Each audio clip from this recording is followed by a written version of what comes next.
10 ہے پارہ 30۔ بسم اللہ الرحمن الرحیم، اللہم صلی وسلم علی سیدنا و مولانا محمد وآلہ و اصحابہ اجمعین۔ آج اللہ تعالیٰ کی توفیق سے ہم سورۃ البروج کا ترجمہ اور تشریح شروع کریں گے۔ البروج کا لفظ اس کی پہلی آیت میں ہے، اس میں 1 رکوع 22 آیتیں، 109 کلمات اور 465 حروف شامل ہیں۔ اس سورہ پاک میں ذکر ہے اصحاب الاخدود کا، جن اہل ایمان کو انہوں نے انگاروں بھری خندق میں کھود کے جلا دیا۔ بہت بڑا واقعہ ہے۔ اللہ کریم نے 3 قسمیں کھا کے اپنے حبیب مکرم صلی اللہ تعالیٰ علیہ وسلم کو وہ واقعہ سنایا ہے کہ ایمان کتنی مضبوط چیز ہے کہ ایماندار اگر دیکھتے ہوئے کوئلوں پہ پھینک دیا جائے اور اس کا وجود جل کے راکھ بھی ہو جائے تب بھی وہ ایمان نہیں چھوڑتا۔ میں چاہوں گا کہ آج ہم صرف وہ واقعہ پڑھ لیں تاکہ آئندہ سورہ پاک کی آیات سمجھنے میں مدد ملے۔ مسلم شریف کی روایت ہے، امام مسلم نے اپنی صحیح میں سے درج فرمایا ہے، اور مروی ہے کہ پہلے زمانے میں ایک بادشاہ تھا جس کا ایک جادوگر بہت زیادہ اس کا معتمد تھا۔ جب وہ جادوگر بوڑھا ہو گیا تو بادشاہ سے اس نے آ کے کہا کہ میرے پاس ایک لڑکا بھیج دیں تاکہ میں اسے جادو سکھا دوں جو میرے جانے کے بعد تمہارے کام آ سکے۔ بادشاہ نے ایک لڑکا مقرر کر دیا، وہ جا کر جادو سیکھنے لگا۔ جب بچہ جادو سیکھنے کے لیے جادوگر کے پاس جاتا تو راستے میں ایک راہب کا گرجا تھا، کنیسہ۔ ایک دن اس لڑکے پر راہب کی نظر پڑی، راہب نے اس کو روک لیا، اسے اپنے پاس بٹھایا اور اسے اللہ کا کلام سنایا جو اسے دل نشین لگا۔ نتیجتاً بچہ تھوڑا تھوڑا راہب کے پاس بیٹھنا شروع ہو گیا۔ وہ نکلتا جب جادوگر کے پاس جانے لگتا تو تھوڑی دیر اس راہب کے پاس بھی بیٹھ جاتا۔ راہب اسے اللہ کی باتیں بتاتا اور اسے بتاتا کہ یہ جس جادوگر کے پاس تو جا رہا ہے حقیقت میں یہ جھوٹ اور فریب ہے اور نظروں کا دھوکہ ہے، اس کے سوا کچھ نہیں، حق بات تو اللہ کی ہے۔ ایک دن وہ بچہ اس راستے پہ نکلا تو آگے ایک خونخوار جانور کے ساتھ اس کا سامنا ہو گیا۔ بچے نے زمین سے ایک پتھر اٹھایا اور زور سے پتھر اس جانور کی طرف پھینکا اور دل میں یہ نیت کی، اے اللہ اگر راہب سچا ہے تو اس جانور کو ہلاک کر دے۔ وہ پتھر اس جانور کو لگا اور وہ جانور وہیں ہلاک ہو گیا۔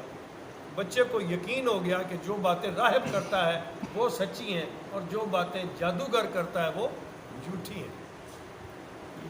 اب وہ راہب کے پاس آ کر بیٹھنے لگا اور اس نے جادوگر کے پاس جانے سے انکار کر دیا۔ اللہ تعالیٰ نے اس بچے کو مستجاب الدعوات بنا دیا۔ وہ جو دعا مانگتا قبول ہو جاتی، جو دعا مانگتا قبول ہو جاتی۔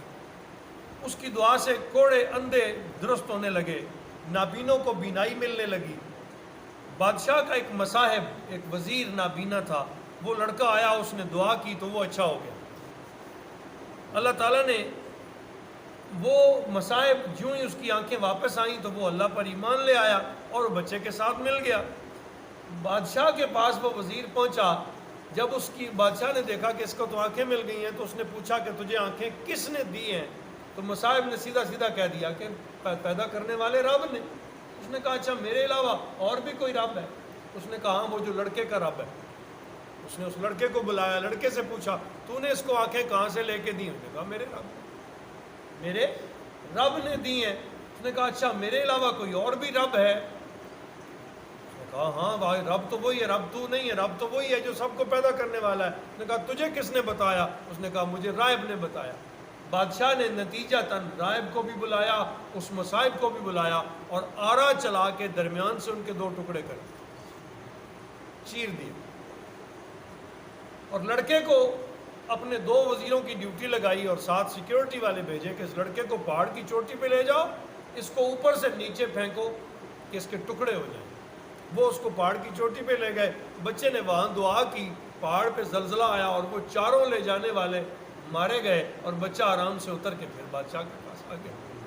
اس نے کہا میرے سپاہیوں کے ساتھ کیا ہوا؟ اس نے کہا مجھے کیا پتہ ہے، تو نے مجھے مارنے کے لیے بھیجے تھے، میرے رب نے ان کو مار دیا، میرے رب نے ان کو مار دیا۔ خیر اس نے لڑکے پہ سختیاں شروع کر دیں، حتیٰ کہ اس نے ایک درخت کے ساتھ لڑکے کو باندھا،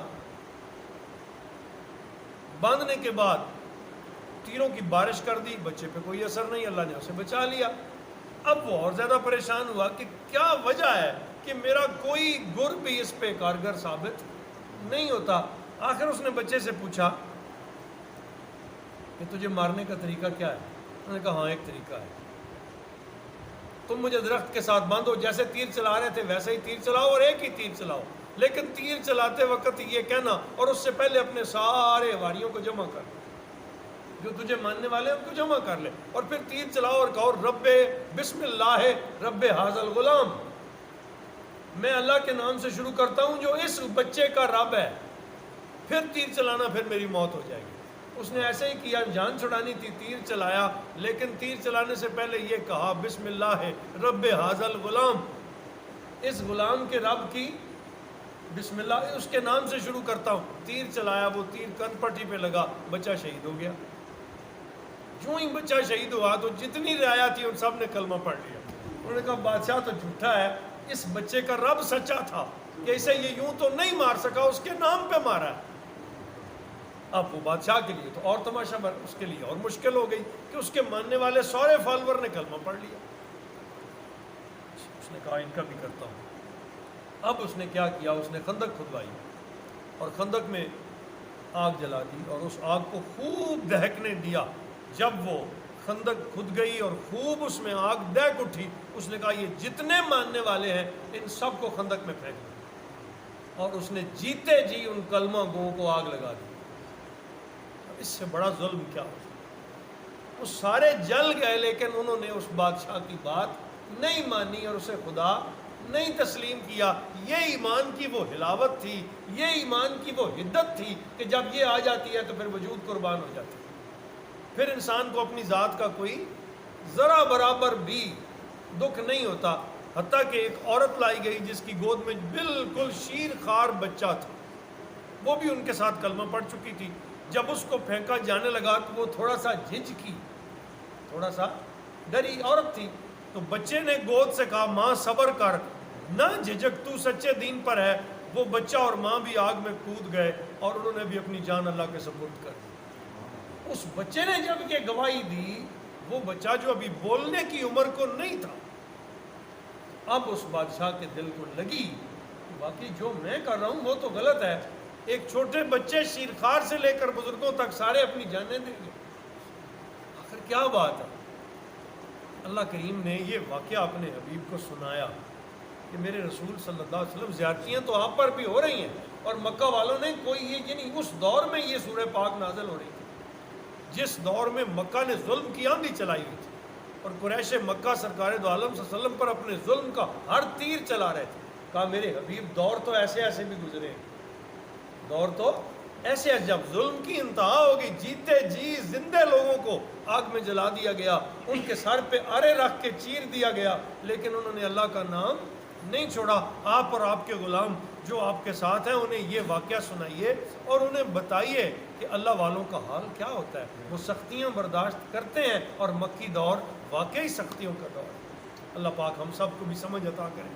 ہم نے کوئی تکلیف نہیں دیکھی، آخر پہ یہ بات کہوں گا کہ ہم نے کوئی تکلیف نہیں دیکھی، تکلیفیں تو انہوں نے دیکھی تھی جو مکہ میں حضور پہ کلمہ پڑھ رہے تھے۔ ظلم کی چکیاں ان پہ، حضرت سیدنا صہیب رومی رضی اللہ تعالیٰ عنہ کے وجود میں 40 لوہے کی سوراخیں گرم کر کے ڈالی گئی، حتیٰ کہ سوراخ بن گئے، لیکن انہوں نے رسول اللہ کا کلمہ نہیں چھوڑا۔ ہم پر تو کوئی تکلیف ہی نہیں آئی۔ آج ہم تو وہ لوگ ہیں جو سر درد ہو تو نماز نہیں پڑھتے، ایمان ان کا تھا۔ اللہ ان کے ایمان کی کوئی ایک چنگاری ہمیں بھی عطا فرمائے، وہ روشنی، وہ نور، وہ خاص حدت و علاوت اللہ ہمیں بھی عطا فرمائے کہ ظلم خواہ جتنا بڑھ جائے ایمان سلامت رہے۔ اللہ پاک آج کے دور میں اس کی بہت زیادہ ضرورت ہے۔ وما علینا الا البلاغ المبین۔ آج ہم نے صرف تعارف اور تشریح پڑھی، انشاءاللہ کل سورت شروع